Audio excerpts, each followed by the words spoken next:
are afraid to locate here. We need an environment where entrepreneurs can flourish. The Romney Plan for Colorado? Mitt Romney will repeal Obamacare, eliminate excessive regulations, foster innovation, and create over 200,000 new jobs for Colorado. I'm Mitt Romney. I'm running for president, and I approve this message. Paid for by Romney for President, Inc. Ladies and gentlemen, Mr. Tom Phillips, founder of the Green Herb.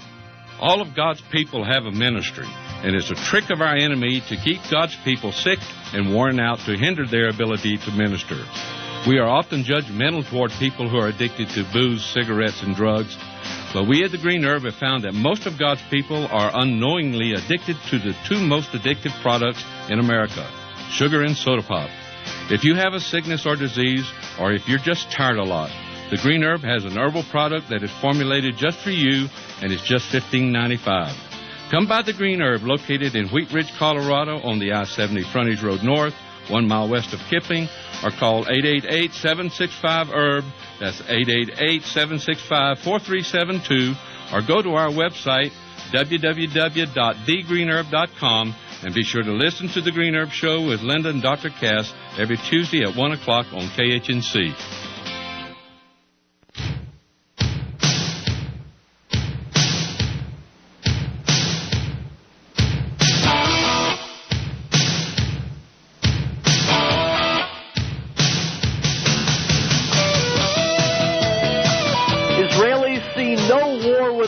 This year, after Netanyahu's UN speech, the Obama administration is sending $450 million of our tax dollars to the Muslim Brotherhood. And will a speech that Obama made in 2007 sink his presidential aspirations in 2012?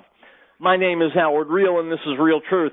You're listening to the American Freedom Network, streaming live around the world at AmericanNewsNet.com, and on Facebook and on YouTube, and in the book Riell Truth, Stay Angry. And, of course, as always, broadcasting out across the Colorado Front Range on KHNC, Johnstown, Colorado, 1360 AM The Lion. Our call-in number, 877-254-7524. My friends, welcome back. It is Chol Hamoed Sukkos. I hope you're having a wonderful time. I am, of course, as always. I'm eating too much, and that's just one of the things I got to work on. Item from Reuters, Dateline, Jerusalem. Prime Minister Benjamin Netanyahu's UN speech about Iranian nuclear advances has dampened speculation in Israel that he could order a war this year. Analyzing last Thursday's address, in which Netanyahu literally drew a red line on a cartoon bomb to show how close Iran was to building nuclear weaponry, commentators saw his deadline for any military action falling in early or mid-2013, well after U.S. elections in November and a possible snap Israeli pulse stop. My friends, if you've listened to this show for any length of time, you know I don't buy coincidence. When things happen together, it's for a reason. And so just by coincidence, Iran is threatening Israel with nuclear genocide, but that's okay. A response can wait until after the U.S. election. Well, isn't that cozy? Here's the message it sends to me. Yes, millions of innocent men, women, and children may be vaporized, may be burnt to a crisp, may be toasted, but nothing gets in the way of Barack Obama's re-election bid. If millions of people, God forbid, have to die, well, that's all right, because the main thing is that Obama gets re-elected. Now, I would expect that kind of callous villainry from Barry Soetoro, otherwise known as Barack Hussein Obama. I am disheartened to the point of tears to hear it coming from the leader of the Jewish state, the Prime Minister of Israel.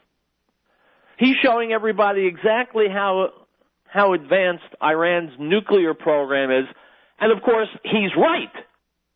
He's got to be right, because if he's wrong, millions of people could die. Now, here's my question. Again, forgive me, I'm from Brooklyn.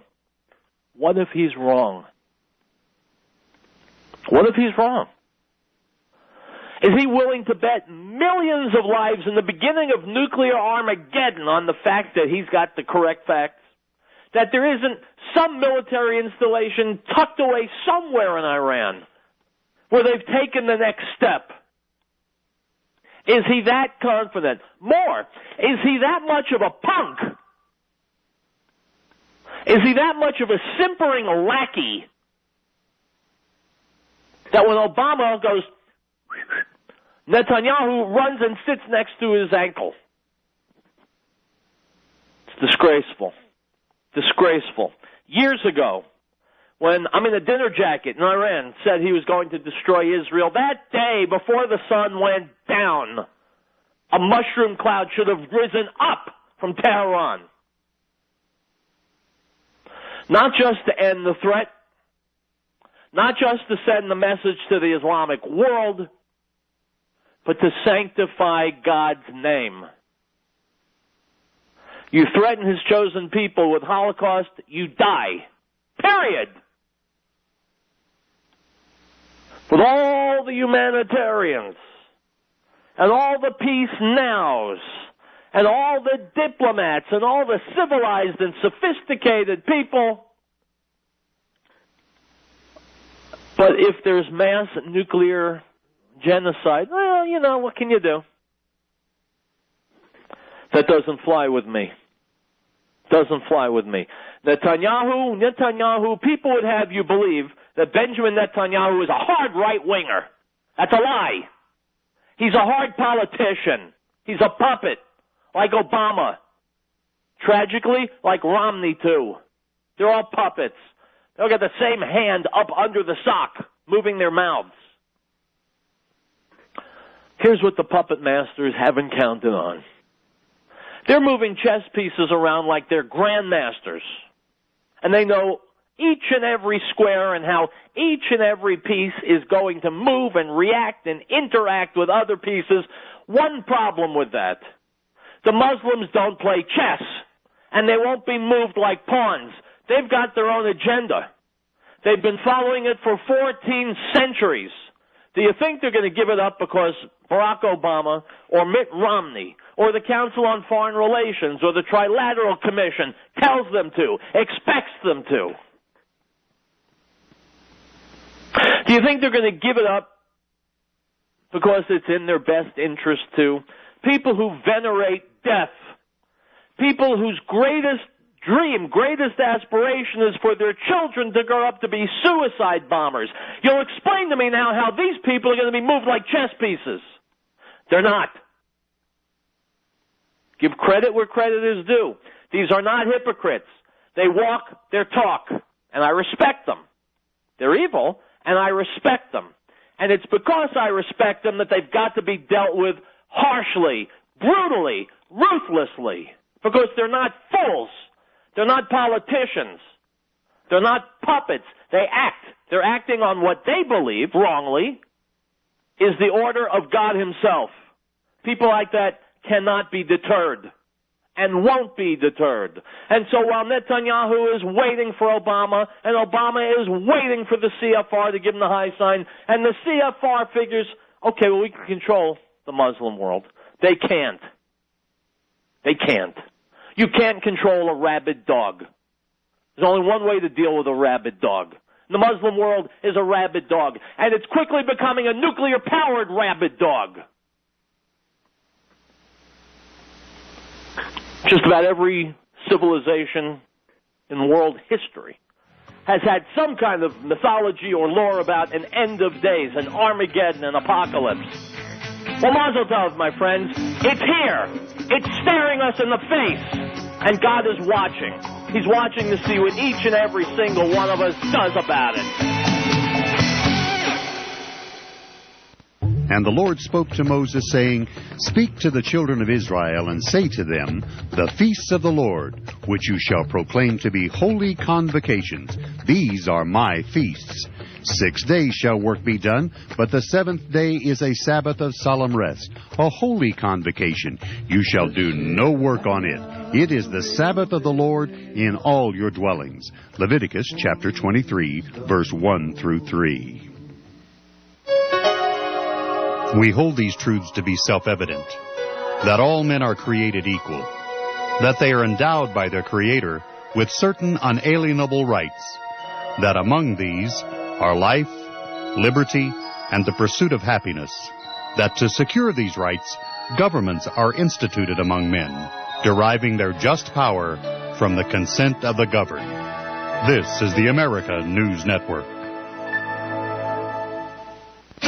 Whether you're in automotive, sporting goods, hardware, health, wellness, electrical, electronics, construction, carpet cleaning, legal, or animal care, and offer exceptional customer service and provide quality services or goods, you're honest, reliable, and professional. If you have a business, we have the customers.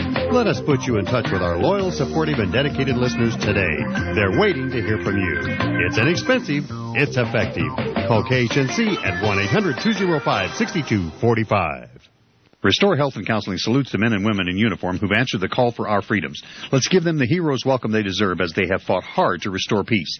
America's troops are our angels of protection, so stand up and salute them proudly. That's from Restore Health and Counseling at 4705 Paris Street, serving Northeast Denver with complete substance abuse counseling for adolescents to adult and for private as well as professional drug, alcohol screening and treatment and rehabilitation. Visit us at www.rhctherapy.com or call 303-373-1188.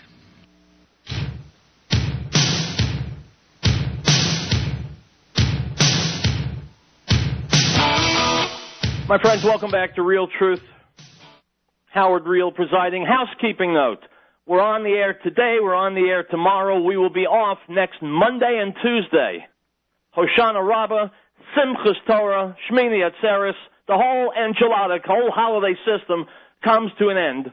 On Monday and Tuesday, I'll be off the air. I'll be back next Wednesday. Now, from thedailycaller.com, a story and a video.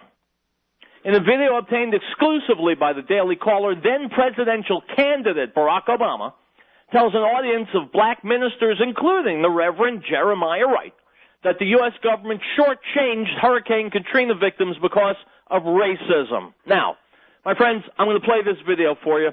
I was listening to Rush Limbaugh earlier today. He played this video, too. Two things. Number one, it's Obama playing the race card. They call it gutter politics. That's number one. Number two, listen to Obama's voice and listen to his accent. He's trying to put on a southern accent when some, I've been reading in the press, refer to as a black accent. Just one little problem. Just like Hillary Clinton, Barack Obama does not have that accent in real life. You never hear that accent out of him. But because he's talking to a bunch of people who have that accent, he's affecting that accent. In other words, he's play acting. It's condescending and it's insulting to the audience. It's what we've come to expect from whatever the heck his name is. Anyway, here's Barack Obama. And by the way, in this video, he's also going to praise Jeremiah Wright, the wrong Reverend Wright, Jeremiah Wright, who hates America, who hates white America, who hates Jewish America, Jewish anything. He's going to call him all kinds of wonderful names. So you think, whether or not this is the joker that you want in the White House for another 4 years, here's the video. Listen closely. And then I'm going to give a special shout-out to my pastor, the guy who puts up with me, counsels me, listens to my wife complain about me.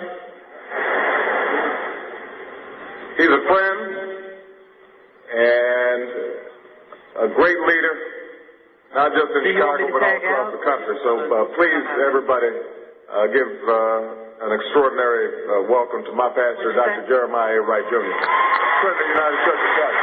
Where's he at? There he is. That's him. That's him right there.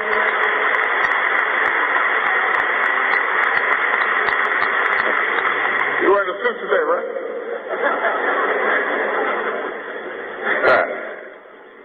Well, make sure that we rebuild New Orleans and the Gulf. Stop going, cut the bureaucracy, cut the red tape. Think about it.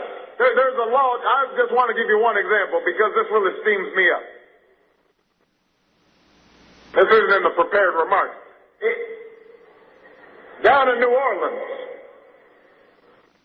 where they still have not rebuilt 20 months later. There's a law, federal law, when you get reconstruction money from the federal government called the Stafford Act. And basically it says, when you get federal money, you've got to give a 10% match. The local government's got to come up with 10%. Every $10 federal government comes up with, local government's got to give $1. Now here's the thing. When 9/11 happened in New York City, they waived the Stafford Act. Said this is too serious a problem. We can't expect New York City to rebuild on its own. Forget that dollar you got to put in. Well, here's $10. And that was the right thing to do. When Hurricane Andrew struck in Florida, people said, look at this devastation. We don't expect you to come up with your own money here. Here's the money to rebuild. We're not going to wait for you to scratch it together because you're part of the American family. What's happening down in New Orleans? Where's your dollar? Where's your Stafford Act money? Makes no sense. Tells me the bullet hasn't been taken out.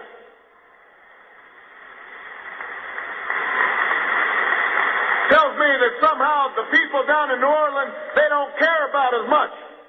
And that's where My friends, here's my question. Hang on one second. New Orleans has been traditionally a Democratic stronghold. Well, Democratic policies work so well. Why was New Orleans just about wrecked by Katrina? I don't mean physically. Why was the economy destroyed? Why were there so many people who couldn't even get out of town, didn't have a ride, couldn't afford a car? Where's the Democratic utopia there? And what's with this accent? You know, if you are from Mississippi or Georgia or Alabama, God bless you, you've got the accent from down there, okay? I'm from Brooklyn. I sound like I'm from Brooklyn. Where's Obama coming up with this fake, phony accent? Why aren't the people in the audience aware that they're being condescended to and treated like idiots? Oh, let's listen. Church of Christ. He helped me on another journey and introduced me to someone named Jesus Christ.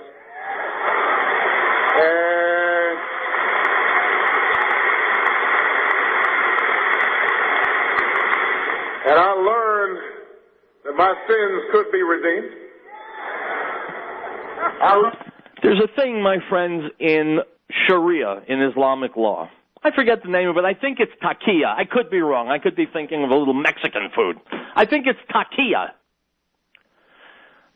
It is a concept that says if you can gain an advantage on your opponents by lying, then God says go ahead and lie. For some reason, that word keeps flashing in my mind as I hear Obama speaking about Christianity. I have seen over the length of his presidency so much evidence that he is not a Christian at all, but a Muslim, that it's just plain stupid for me to listen to him talk about Christianity. His father was a Muslim, raised him as a Muslim, taught him to be a Muslim, went to the Muslim schools, lived in Muslim countries. So the religion, maybe, is fake. The accent certainly is fake. And his demeanor, I'm here to help America, is certainly fake. Either he's the most inept president since the king of all inept presidents, Jimmy Carter, or he was sent here on a sabotage mission, which, by the way, he's been doing very well. I am sick of listening to Barry Soetoro, so I'm going to click him right off my computer. He can go chase his tail. Item from USA Stands with Israel, Dateline, Washington. The Obama administration notified Congress on Friday it planned to transfer $450 million to Egypt to help the country's new government. Stop. My friends, if you haven't been following the news, let me catch you up on what's been going on. Egypt's new government is the Muslim Brotherhood, the most virulent, the most savage, the most hateful of all the terrorist groups on the planet. Egypt's government is the Muslim Brotherhood. And the Muslim Brotherhood is Egypt's government. And Barack Hussein Obama is transferring $450 million of your money to the Muslim Brotherhood. What's wrong? You wanted change, didn't you? Instead of fighting against the terrorists, now we're funding the terrorists. Now that is a change. And to all you people out there in my listening audience, and I don't expect there are many of you, but there are going to be some, who voted for Obama, I'd say you owe yourselves a good, solid slap in the back of the head. Did you really not see this coming? Are you really being taken by surprise? Does anything he says or does really take you by surprise? If that's so, how come there were so many people 4 years ago and 4.5 years ago and 5 years ago who saw this coming? And you didn't. Well, what's past is past. What's done cannot be undone. But it doesn't mean you have to repeat your mistake. If you were, if you were misled enough to have voted for Obama the first time, shame on you. But don't compound the error by doing it a second time. We'll continue. Representative Kate Granger, the Texas Republican who chairs the House of Representatives Appropriations Subcommittee for Foreign Operations, says the administration's $450 million bailout proposal for Egypt was premature. Stop!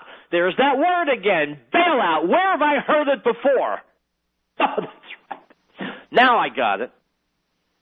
When the economy flew into the side of a mountain in 2008 and 2009, it was instantly repaired and made better, and things returned to normal with billions and billions and billions of dollars in, altogether now, bailout money. It worked so well that now our economy is just percolating along. Everything's just hunky-dory. There's a phrase, pouring good money after bad. All the money that the Obama administration gave in bailouts was wasted. Wasted. And by the way, I would like Mr. Obama personally to repay it. Because I'm a nice guy, I'll allow all the members of Congress who voted for it to help him repay it. I'll put it on my back. But now here come more bailouts. Not for companies, banks that are too big to fail. Not for car companies, because the car wants to be in the car business. Now we're bailing out the Muslim freaking Brotherhood. And so ask yourself this, my friends, a little thought experiment. We'll extrapolate a little bit. If Barack Obama needs us, after all, he needs Americans to vote for him, so he needs us. He can't afford to tick us off. If he's doing this, if he's sending hundreds of millions of dollars to the Palestinian Nazis and hundreds of millions of dollars to the Muslim Brotherhood Nazis, when he needs us to think good thoughts about him, just imagine, in your darkest dreams, imagine what hell he will unleash if, God forbid, he gets reelected and he no longer needs us. What will stop him then? Nothing. He doesn't have to worry about being reelected. His elections are done for this incarnation. He will live like a king for the rest of his life. He is untouchable. What will he do then? Maybe he'll donate a wing of the White House to the Muslim Brotherhood so they can have their executive offices in Washington, D.C., and put forth legislation. Maybe he'll decide that America's been Israel's ally for too long and they're a pain in the ass and we don't need them anymore, so we're cutting funding to Israel.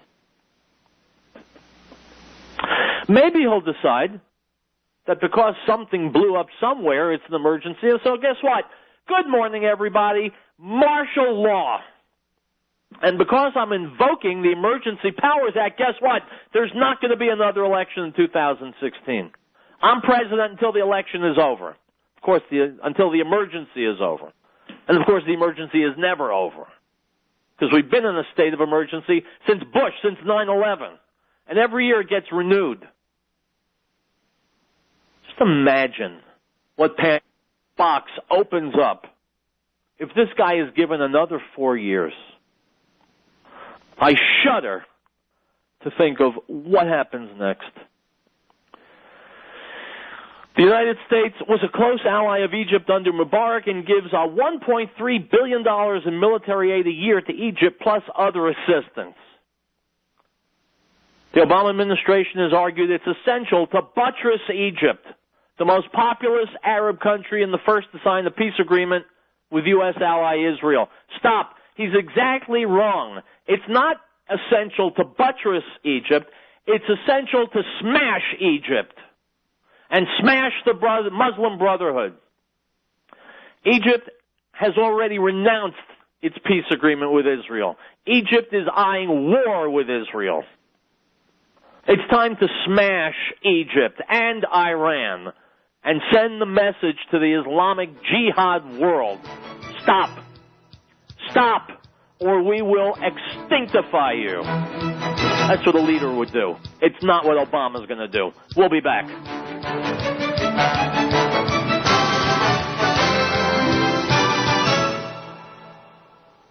Hi, I'm Eric Cedarstrom for the Patriot Trading Group and AllAmericanGold.com. I'd like to take this opportunity to thank all of the listeners who've supported us throughout the years and helped keep the radio stations going. I've had the chance to meet many of you face-to-face and enjoyed every minute of it. For 2 decades, I've worked hard to keep our service fast and our prices low, and will strive to keep going for another 2.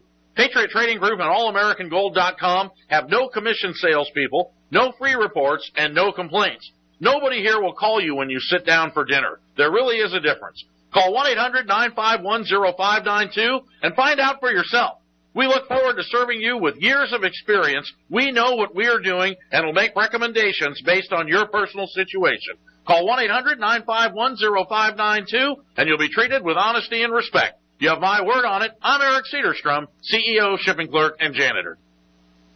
Now this is the testimony of John when the Jews sent priests and Levites from Jerusalem to ask him, "Who are you?" He confessed and did not deny, but confessed, "I am not the Messiah." And they asked him, "What then? Are you Elijah?" He said, "I am not." "Are you the prophet?" And he answered, "No." The Gospel of John, chapter 1, verse 19 through 21.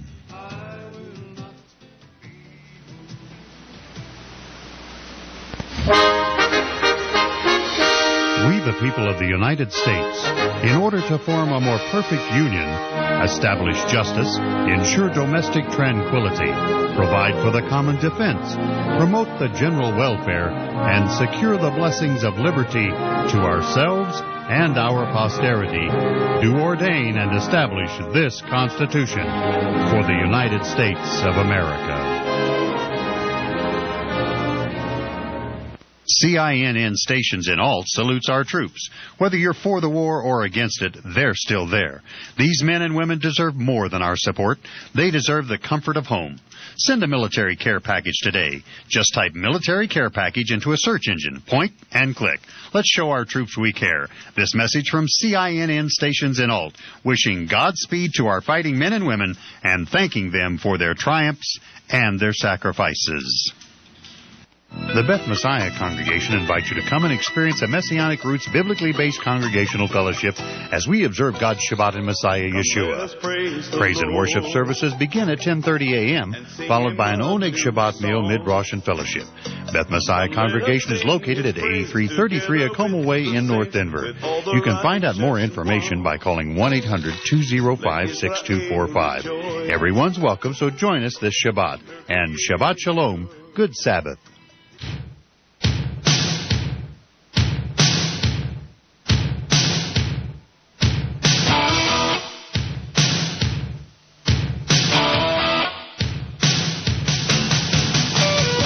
Folks, welcome back to Riell Truth. I stumbled across this video on the internet. It's called Political Fraud. It comes from Class War Films. That's about all that I know about it, except I listened to it, and it contains a whole bunch of real, honest-to-goodness truth about how this country works. With an election coming up, it's something we need to hear. So, hear it. One definition of insanity is doing the same thing repeatedly, expecting different results. Addiction is a kind of insanity. The American people have been addicted by relentless indoctrination to the worship of a cynically concocted fantasy version of their country. The first step in breaking addiction is to get out of denial. Our video, Let Your Life Be a Friction to Stop the Machine, was made to jolt Americans awake to their reality. Politicians and pundits say Americans are not stupid. This is evidently untrue. We have a long record of complicity in our ruin, and absent some reasonable explanation, that defines stupidity. Addiction is the explanation. Indoctrination by propaganda works. It is how a people is made to enslave itself and to willingly become pawns and livestock for its ruling class. Class War Films is doing a series of videos to show the various ways the corporate tyranny has betrayed the 99%, and in so doing, sowed the seeds of its own destruction. First, then, our American political farce. The founders had deep, experience-based fears about government. Liberals like Jefferson feared tyranny. Conservatives like Hamilton feared anarchy. The Philadelphia Constitutional Convention, in bruising debate, created a republic in which elected representatives were to act in the name and the interest of the people. The best minds feared its susceptibility to corruption, but in the end relied on the separation of powers into executive, legislative, and judicial branches to offset that threat. Their reliance was naive. Their fears were not. Consider, legislation often determines which endeavors succeed and which fail. People elect officials to act justly and equitably, but nothing guarantees that they will. Men empowered to bestow economic favors attract those who seek them. In early America, economic activity was modest, risky, and limited. With small-scale production, great returns were rare. As commercial options exploded, so did realization of enormous profits. By the end of World War I, America was the greatest economic power on earth, and giant corporations controlled the great bulk of the nation's business. The effect of economic expansion on our political system has been integrated into the American myth so as to inculcate a quasi-religious belief in the ultimate goodness and rationality of America. As officially represented, there is a sense of inevitability about it. Americans are taught that the Founders' plan has worked perfectly and that the sacred Constitution, followed faithfully, has assured the fairness intended. That is simply untrue. American courts, from earliest days, exhibited a continuous, strong, rarely modified bias in favor of massive corporate industry and against the interests of the American people. This is justified, when mentioned at all, as having been necessary to our phenomenal success. What it actually proves is that private capital has always worked to betray that well-being of the people, which was the core demand of our revolutionary experiment. The explanation for this is so clear on diligent inquiry that only the total capture of the public mind can account for acceptance of the web of lies that conceals it. It is appalling that a fact so undeniable can be to many a revelation. Money buys the allegiance and the service of men in power, in courts as anywhere, and has done so throughout our history. The ways in which money has completely corrupted our system are as various as the many government offices and those who occupy them. They range from cash bribes to campaign and lobbying contributions, to luxurious junkets, to assurance of lucrative positions in companies or on boards, and include all sorts of favors, perks, and privileges. The growth of commerce from early shops, wharves, and plantations into the massive juggernaut of the corporate tyranny that owns the global capitalist game today has depended on corruption of our officials and policy every step of the way. And it has had a rate of return on that criminal racket far beyond that of its most lucrative businesses. Today, the power and control of the financial sector dwarfs that of all other sectors of the economy, and its mighty leverage is relentlessly brought to bear to render any actual reform impossible. With no effective means to prevent the rampant buying of influence, there is no limit to what money accomplishes now in the political arena. Americans have been represented, with rare exceptions, by venal, mediocre men in Congress and shallow, unprincipled non-entities as president. Jefferson, Lincoln, and the Roosevelts were inspiring leaders, but that distinction was won only by endlessly taking on the sleazy, sold-out majorities in their Congresses and parties. The power of the corporate tyranny has become so incontestable that no president can now be nominated and elected without having been thoroughly vetted and anointed with its approval.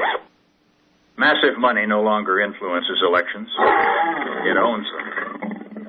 And because the corporate tyranny cares only for controlling national policy, it makes no critical difference to it which of its sociopaths becomes chief executive. For generations, Americans have been bamboozled into believing that the parties offer real choices in presidential candidates whose policies will be significantly different. This fatuous fairy tale is promoted as if true, in a vestigial hangover from a past when their rivalry was actually based to some extent on competing principles. My friends, I'm going to stop right here. Go to my Facebook page, Riell Truth Radio. That's R-I-E-L-L. You will find the link to this video. Watch the entire thing. It's important. It's real, as opposed to the crap that we get on television. Let's continue with the news. Item from John Whitehead at the Rutherford Institute. Turn on the TV or flip open the newspaper on any given day, and you'll find yourself accosted by reports of government corruption, corporate malfeasance, militarized police, and marauding SWAT teams. America is entering a new phase, one in which children are arrested in schools, military veterans are forcibly detained by government agents because of the content of their Facebook posts, and law-abiding Americans are being subjected to the latest in government spy technology.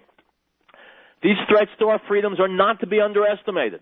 Yet even more dangerous than these violations of our basic rights is the language that they are couched in, the language of fear. It's a language spoken effectively by politicians on both sides of the aisle, shouted by media pundits from their cable TV pulpits, marketed by corporations, and codified into bureaucratic laws that do little to make our lives safer or more secure. This language of fear has given rise to a politics of fear whose only aim is to distract and divide us. In this way, we've been discouraged from thinking analytically and believing that we have any part to play in solving the problems before us. Instead, we've been conditioned to point the finger at the other person or vote for this politician or support this group because they are the ones who will fix it. Except that they can't and won't fix the problem plaguing our communities. No amount of freedom has ever been won by sitting back and watching things play out or by voting for a certain person or giving money to a certain group. Freedom is won through action. Not just in terms of nonviolent protest or petition, but in terms of daily interactions with friends and neighbors. My friends, you'll find the rest of this piece on Facebook. We'll be back.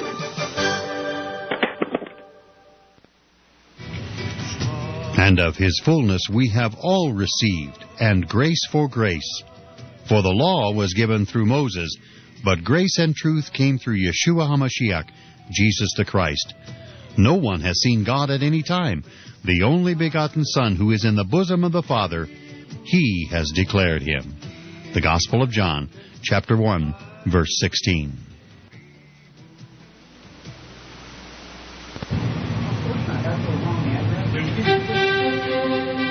Article 4. The right of the people to be secure in their persons, houses, papers, and effects against unreasonable searches and seizures shall not be violated, and no warrant shall be issued but upon probable cause, supported by oath or affirmation, and particularly describing the places to be searched and the persons or things to be seized. The Beth Messiah congregation invites you to come and experience a Messianic Roots biblically based congregational fellowship as we observe God's Shabbat in Messiah Yeshua. Praise and worship services begin at 10:30 a.m., followed by an Oneg Shabbat meal mid-Rosh and fellowship. Beth Messiah congregation is located at 8333 Acoma Way in North Denver. You can find out more information by calling 1-800-205-6245. Everyone's welcome, so join us this Shabbat. And Shabbat Shalom, good Sabbath. Whether you're in automotive, sporting goods, hardware, health, wellness, electrical, electronics, construction, carpet cleaning, legal, or animal care, and offer exceptional customer service and provide quality services or goods, you're honest, reliable, and professional. If you have a business, we have the customers. Let us put you in touch with our loyal, supportive, and dedicated listeners today. They're waiting to hear from you. It's inexpensive. It's effective. Call KHNC at 1-800-205-6245.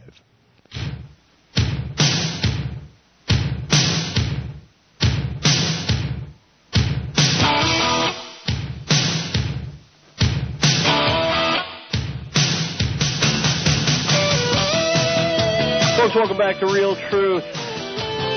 Here's some real truth from across the pond from England. A word to the rioting Muslims. Let's listen. Well, once again, we see multiple violent tantrums from the religion of permanent offense. Some things never change, do they? Once again, we see Islam self-detonate, if you'll pardon the expression, and show, once again, why it's about as welcome on this planet as an asteroid. Once again, we see thousands of Islamic nutcases take time out from beating up their wives to show their sensitive side. How? By smashing up the towns they live in, egged on by clerical ignoramuses whose motives are even lower than the literacy level of their followers. And once again, we in the civilized world are being urged to censor ourselves out of respect for a religion that violates the human rights of half the people on the planet and that doubles as a political ideology indistinguishable from Nazism. It would be funny if it wasn't so obscene. Or should that be the other way round? To call these riots infantile and imbecilic is to give them a dignity they don't deserve. They can only be described as Islamic. Let me get this straight. We're supposed to show tolerance and respect for a religion that doesn't know the meaning of either word and goes out of its way to prove it every day. We're supposed to amend our values to accommodate a religion that accommodates nothing and nobody. Dream on, people. It's not going to happen. Because with Islam, it's always a one-way street. We've learned that lesson the hard way. We can't afford any more tolerance and respect. We've been sucked dry. And we've become weary of manufactured Islamic grievance. It's such a bore that now when we hear some bearded buffoon or some bag-headed bimbo telling us how offended they are, we can't even be bothered to laugh anymore. Not even when the Turkish Prime Minister hilariously demands that Islamophobia now be made a crime against humanity, when, given the evidence, there's a much stronger case for making Islam a crime against humanity. Besides, Turkey is already hypocritically guilty of one of the worst crimes against humanity in history, the Armenian genocide, a crime it doesn't even have the balls to admit to. When Muslims start showing the same level of outrage about things that are genuinely offensive, like the thousands of women and girls who are murdered and mutilated and raped every year in their countries, then we might take them a bit more seriously. As it is, there is nothing on this planet less deserving of sympathy or respect than Muslim outrage. Indeed, there's something deeply comical about it. It's so contrived and so cringingly unself-aware, it's impossible to take seriously, even if we wanted to, and nobody in their right mind wants to anymore. There was a time when Islam was given the benefit of the doubt by many people in the West. Now we think it's poison and we wish we'd never heard of it because 20 years of baseless grievance-mongering and knee-jerk offense have shown us this religion for what it really is, and now we don't like it, we don't trust it, and we are never going to respect it. And we don't care how Muslims feel about that.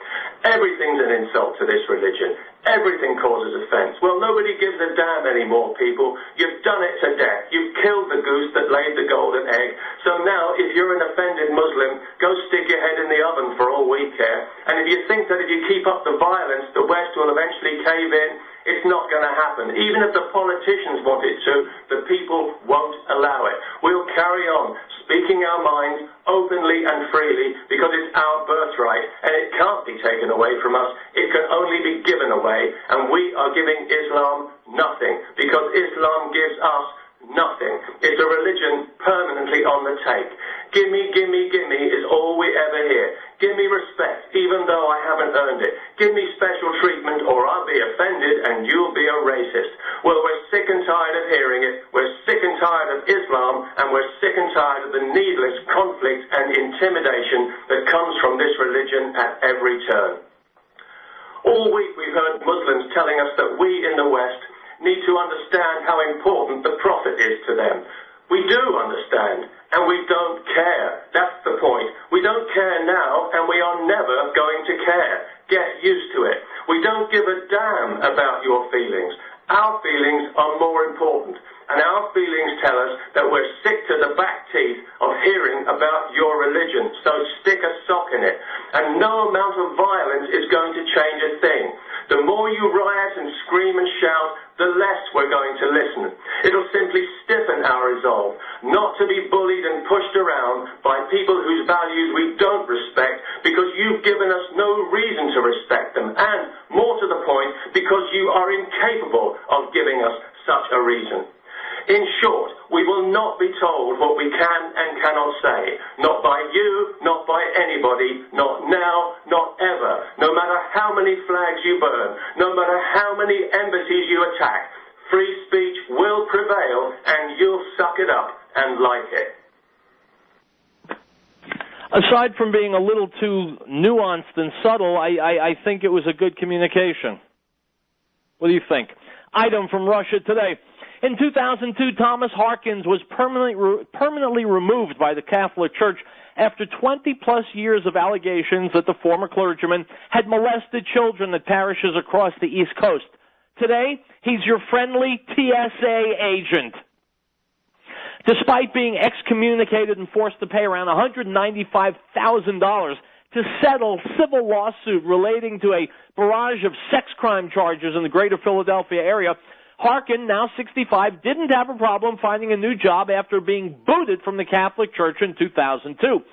Shortly after, he was hired by the Transportation Security Administration and assigned to a position that required him to routinely pat down young children and subject them to the evasive hands-on body scans that have become a hallmark of post-9/11 America. The church reached out to the TSA and told the federal agency of Harkin's sordid past, which includes several allegations to suggest the priest molested young girls as early as 1979. He was transferred in 2000 to a prison to serve as a chaplain there, and 2 years later permanently removed from the Catholic community. As a TSA agent, Harkins touched passengers, children and adults alike, until 2004. At that point, the Philadelphia Inquirer has learned he was promoted to a supervising position, where he remains today, overseeing checked baggage. Now, he maintains a quiet life as a federal security staffer, despite once looking at a life in jail for a series of sex crimes. Because those crimes never made it through a full court trial, however, the TSA says they have their hands tied, unquote. My friend, that's government. Before you vote, decide, do you want more of it or less of it? We'll be right back.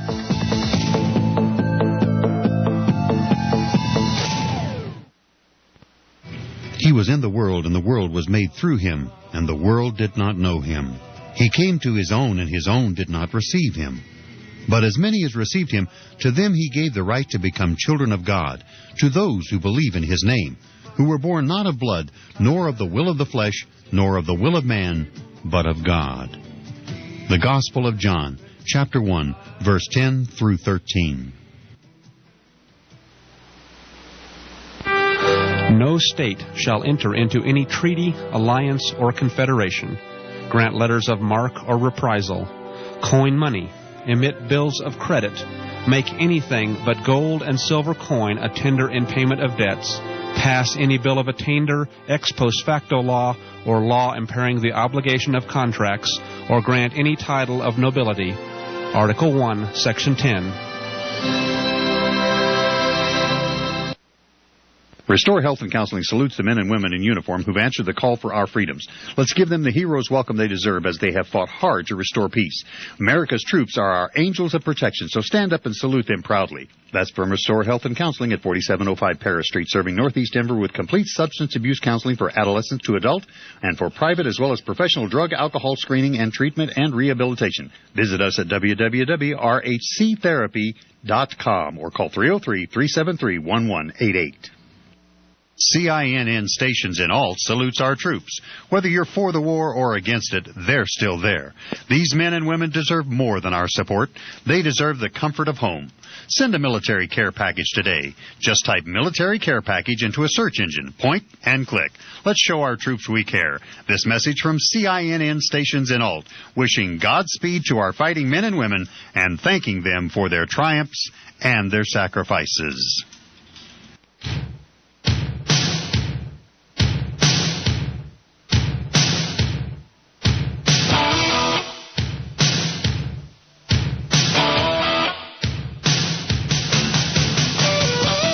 Back, my friends, back for more Riell Truth. We've got 4 minutes left until they kick us off the air. So let's kick it in the high gear.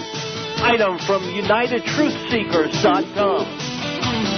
In a move certain to fuel the debate over Obama's qualifications for the presidency, the group Americans for Freedom of Information has released copies of President Obama's college transcripts from Occidental College. Released today, the transcript indicates that Obama, under the name Barry Soetoro, received financial aid as a foreign student from Indonesia as an undergraduate. The transcript shows that Obama, or Soetoro, applied for financial aid and was awarded a fellowship for foreign students from the Fulbright Foundation Scholarship Program. To qualify for the scholarship, a student must claim foreign citizenship. Stop right there. So the question is begged.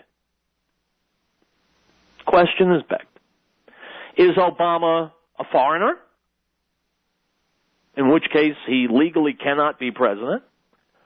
Or is he a liar and a moocher for trying to get money under false pretenses? I'd love to know which it is. Wouldn't you? Let's continue. This document would seem to provide the smoking gun that many of Obama's detractors have been seeking, along with the evidence that he was first born in Kenya, and there's no record of him ever applying for U.S. citizenship. This is looking pretty grim. The news has created a firestorm at the White House as the release casts increasing doubt about Obama's legitimacy and qualifications to serve as president. There's an article entitled Obama Eligibility Question, leading some to speculate that the story may overshadow economic issues on Obama's first official visit to the UK. In a related matter, under growing pressure from several groups, Justice Antonin Scalia announced the Supreme Court agreed on Tuesday to hear arguments concerning Obama's legal eligibility to serve as president in a case brought by Leo D'Onofrio of New Jersey. The lawsuit claims Obama's dual citizenship disqualified him from serving as president. D'Onofrio's case is just one of 18 suits brought by citizens demanding proof of Obama's citizenship or qualification to serve as president. Item from jcpa.org.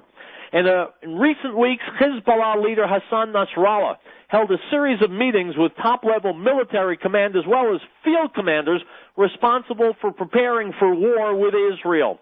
According to a source close to Hezbollah, Nasrallah's operational directive was that in the next military conflict with Israel, Hezbollah will hit Tel Aviv with missiles at the outset of the war, while also dispatching forces to conquer the Galilee. Hezbollah forces are being trained to fire at least 10,000 missiles right at the war's outset at military and strategic targets such as airfields, military camps, and vital facilities, including maritime ones, followed by the firing of rockets from launch sites whose location will come as a surprise to Israel. Stop. The magic word is surprise. What would happen if tomorrow, minutes before the sun came up, Hezbollah strongholds ceased to exist and were replaced instead by raging fires? What if tomorrow, totally by surprise, because surprise is the operative word, what if thousands and thousands of Hezbollah terrorists were exploded to death, burned to death, killed? Surprise! says in the Talmud, who's wise? He is wise who sees tomorrow's problem and takes steps to solve it today. There is no wisdom in the Knesset. Brought to you throughout the day through the generosity of C&C I guess we've come to the end of another show. My friends, I'll be back tomorrow with more Real Truth. Hasta luego. The Lord counsel of the nations to nothing. He makes the plans of the peoples of no